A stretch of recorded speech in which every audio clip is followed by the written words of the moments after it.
안녕하세요. 크리스천 영성학교를 운영하는 신목사입니다. 오늘은 10월 3주 영성학교 훈련 내용에 대해서 말씀드리겠습니다. 먼저 영적 강자가 되다. 6.25 전쟁 때 방어태세가 부족했던 우리 군은 급한 대로 학도병을 받아 훈련시켜서 전장에 내보내야 했습니다. 일주일 정도 총을 쏠 줄 아는 정도만 가르쳐준 뒤 전투에 곧바로 투입되었기 때문에 그들은 살아남을 가능성이 거의 없었죠. 그들의 꽃다운 생명은 조국을 위해 산화되었습니다. 노련한 베테랑들이 아니면 전장에서 살아남을 확률은 거의 없죠. 영적 전쟁에서도 정예용사가 되지 않으면 천국에 들어갈 확률은 지극히 드물 것입니다. 적의 공격을 예측하고 잘 피하며 어떻게든 싸워서 이길 줄 아는 베테랑이 되지 않으면 총알바지 신세를 면하지 못할 겁니다. 어떻게 해야 베테랑 용사가 될 수 있을까요? 싸우는 능력, 즉 기도의 능력이 있어야 합니다. 우리가 말하는 내공이란 성령의 능력을 말하며 이는 싸워 이기는 실력으로 입증됩니다. 성령의 능력이 아니면 이길 수 없죠. 이론이 빠삭해도 전장에서 승리를 해보지 않으면 무용지물이나 다름이 없습니다. 적과 붙어서 이기는 훈련에 헌신해야 베테랑이 될 수 있어요. 내가 따르는 교관이 베테랑인지 아닌지 검증하고 점검하셨다면 교관의 지시에 100% 복종해야 할 것입니다. 영적 전쟁에서 가장 문제가 되는 것은 실감이 나지 않는 것입니다. 눈에 보이지 않는 영적 세계를 인정하고 감지하기가 쉽지 않죠. 저와 코치들은 영적 세계에서 가르치고 있는데 난 아직도 아리송하다면 어떻게 배울 수가 있겠습니까? 실감은 많은 영적 전투를 치러보고 이기는 경험을 해야 실감이 나게 될 것입니다. 날마다 칼을 가셔야죠. 오늘 하루만이라도 미친 듯이 칼을 갈아서 공격해오는 귀신들을 향해 심장을 겨누고 있어야 합니다. 그리고 이렇게 기도하시는 거예요. 하나님, 내게 칼을 주세요. 제게 성령의 칼을 주세요 라고 말입니다. 두 번째, 믿음의 대상은 하나님이시다 라는 거죠. 영적 세계가 실감이 나려면 하나님께서 열어주셔야 합니다. 엘리사의 사환이 아람 군대에 둘러싸여서 두려움에 벌벌 떨 때 엘리사는 사환이 눈을 열어주시도록 기도했고, 엘리사의 사환은 아람 군대보다 훨씬 많은 하나님의 군대가 그들을 보호하고 있음을 보았습니다. 영적 세계를 눈 떠보려면 내 시야가 하나님께 가 있어야 합니다. 제 뒤에 계신 하나님이 계신가? 이것을 보아야지 겉모양을 보아서는 확인하기 어렵죠. 100% 신뢰하고 따라갈 수 있으려면 하나님께서 뒤에 계셔서 권능을 주심을 믿는 것입니다. 나에게 얼마나 친절하게 대해주는가, 퉁명스럽게 대해주는가, 이런 삶의 편협한 시각으로 바라보면 뒤에 계신 하나님이 안 보이고 미혹이 되겠죠. 생명이 왔다 갔다 하는 전장에서 친절하고 부드럽게 말하는 지휘관은 존재하지 않습니다. 이것은 전장에 투입되기 전 전사를 길러내는 훈련소입니다. 전쟁을 방불할 정도로 빡세게 훈련시키지 않으면 오늘 훈련시킨 병사를 내일 볼 수가 없게 될지도 모르죠. 적이 보이면 병사 뒤에 있는 적을 향해 곧바로 발사해야 병사가 살 수 있기에 자신을 향해 총을 겨누는 교관을 대해야 할 때도 있음을 아셔야겠죠. 민간인이었을 때 마인드는 다 포맷하고 훈련소에 들어오셔야 합니다. 세 번째, 외부의 적보다 내부의 적이 더 무섭다라는 것입니다.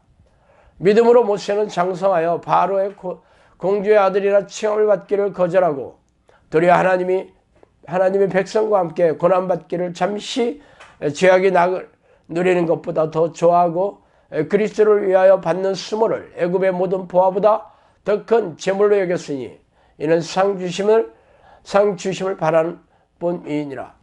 히브리서 11장 24절 26절이죠. 모세는 40세 때 바로의 공주의 아들이라는 신분을 버렸습니다.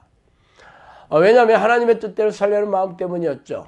모세가 하나님의 뜻대로 살려고 할 때 그에게 가장 큰 위협이 되었던 것은 외부의 문제가 아니라 바로 죄악의 특권이었습니다. 잠시 누리는 죄악의 즐거움, 육신이 누르는 기쁨, 그 바로 내부에 있는 문제가 사실 더 치명적이죠. 이 세상에서 누리는 안락한 삶, 일상의 소소한 즐거움, 안주하고 안일한 마음, 자기만족, 가족 중심적인 가치관 등 이러한 세상에 속한 즐거움을 하나님보다 더 좋아하는 습성을 버리지 않기 때문에 비록 기도하는 훈련은 습관은 들어있지만 영적 강제로 훈련하는데 큰 방해가 되고 있음을 살펴볼 필요가 있습니다. 틈이 나는 대로 바로 기도 자리에 앉지 못하게 하는 생활의 습성, 그 밑바닥에는 자기를 사랑하는 마음이 숨어 있습니다. 그 밖에 또 무엇이 숨어서 나를 얽매고 있는지 돌아보시기 바랍니다.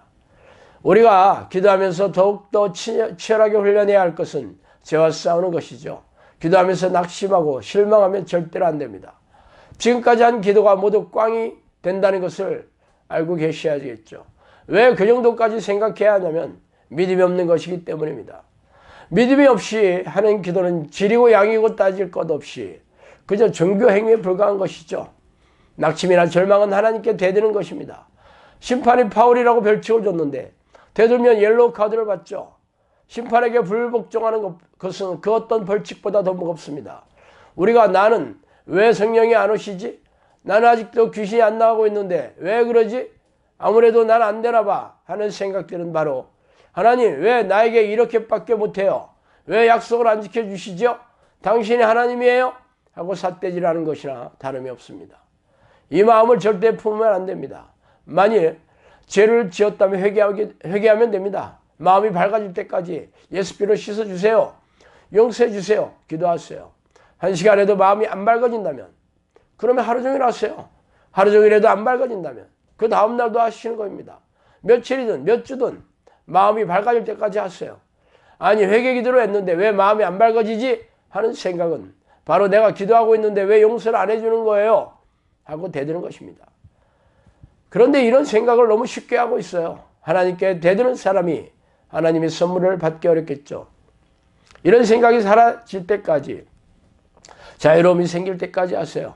이렇게 회개 기도를 한 후에는 감사하는 마음이 흘러나오게 됩니다. 그래서 회개가 내 삶을 변화시키는 능력이 되죠. 회개 후 좌절, 절망, 자기 비하는 귀신이 주는 생각들입니다. 이것을 받아들이지 말고 감사로 치고 올라가세요. 철저히 죄와 싸우고 철저히 회개 기도를 하시기 바랍니다. 네 번째, 독촉이 되라입니다.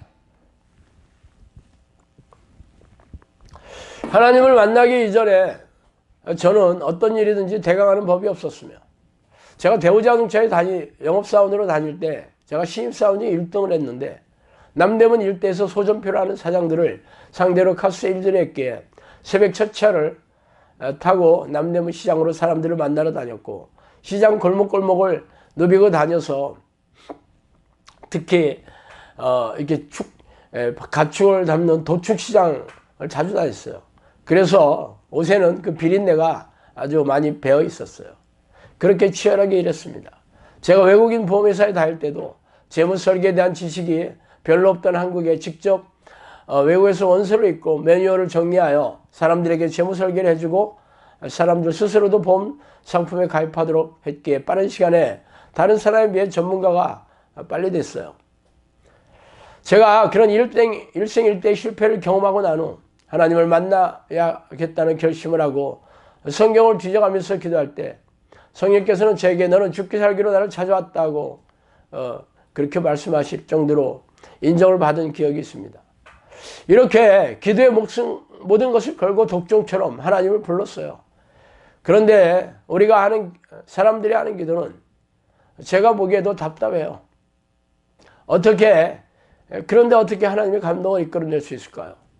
영성학교에서의 기도 훈련은 다른 교회나 기관과 다릅니다. 그저 기도하는 사람이 된다거나 기도의 응답을 받아내는 것이 아니에요. 하나님이 기뻐하시는 기도의 수준을 가르치고 훈련시켜서 성령이 내주하시는 성령의 사람이 되는 것입니다.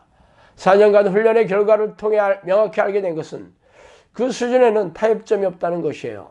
바로 전심으로 쉬지 말고 그렇게 기도하는 사람이 되는 것입니다. 영성학교에서의 훈련이 끝나고 집에 들어가면 어떻게 하든지 기도하려고 틈을 내서 기도하셔야 합니다. 아침 1시간, 밤에 1시간은 기본이죠. 틈이 나서 기도하는 사람은 없습니다. 틈을 내서 기도하려는 그 하나님을 사모하는 마음, 하나님을 찾고 싶어 몸부림치는 그 마음을 하나님이 원하시는 거죠. 이 마음이 없으면 하루에 10시간을 기도해도 소용이 없습니다. 틈을 내려고 노력해서 나는 시간이 30분이든지 아니면 1분이든지 틈만 나면 하나님만 미친 듯이 부르고는 시간이 있어야 합니다. 이렇게 하는 사람이 바로 성령의 사람이 될 것입니다. 자, 미호경이 주는 공격들을 살펴봅시다. 첫 번째, 기도하는 자의 마음이 가장 중요함을 강조할 때 미호경이 주는 미혹들이 있어요. 기도의 양이나 질을 높게 하는 훈련은 느슨하게 하는 것이에요. 기도의 양이나 질이 부족하다는 것은 하나님을 향한 마음도 부족한 것이므로 이를 놓치지 마셔야 합니다. 두 번째, 기도했는데 결과가 아직 안 나오면 부정적인 결과를 토대로 왜 안 되지라는 생각이 꼬리가 붙어요. 사실을 바탕으로 들어온 생각이므로 믿음이 없는 생각이라는 것을 인지하기 못하기에 예수피로 쳐도 잘 안 없어집니다. 세 번째, 나의 필요를 돌아보고 훈련할 것을 코칭받고 예스하고 나오면서 내가 그렇게 잘못한 것이 아닌데 하는 생각이 들러붙었는데 쳐내지 않는다면 왜 나한테 그러는 거지? 하는 생각이 또 붙습니다. 내공이 없으면 예수피를 쳐도 잘 안 사라집니다. 내가 맞다고 하는 생각이 올라오기 때문입니다. 나에게 필요한 코칭이라는 믿음을 가지고 생각에 꼬리가 붙지 않도록 힘을 다해 쳐내시기 바랍니다. 네 번째, 코칭을 바꿔서 그런데요, 이 경우에는 그렇게 볼 수 없지 않나요? 이런 태도보다는 단순히 순종해 보려는 태도가 훈련에는 더 유익합니다. 자, 오늘은 여기까지 하겠습니다. 감사합니다.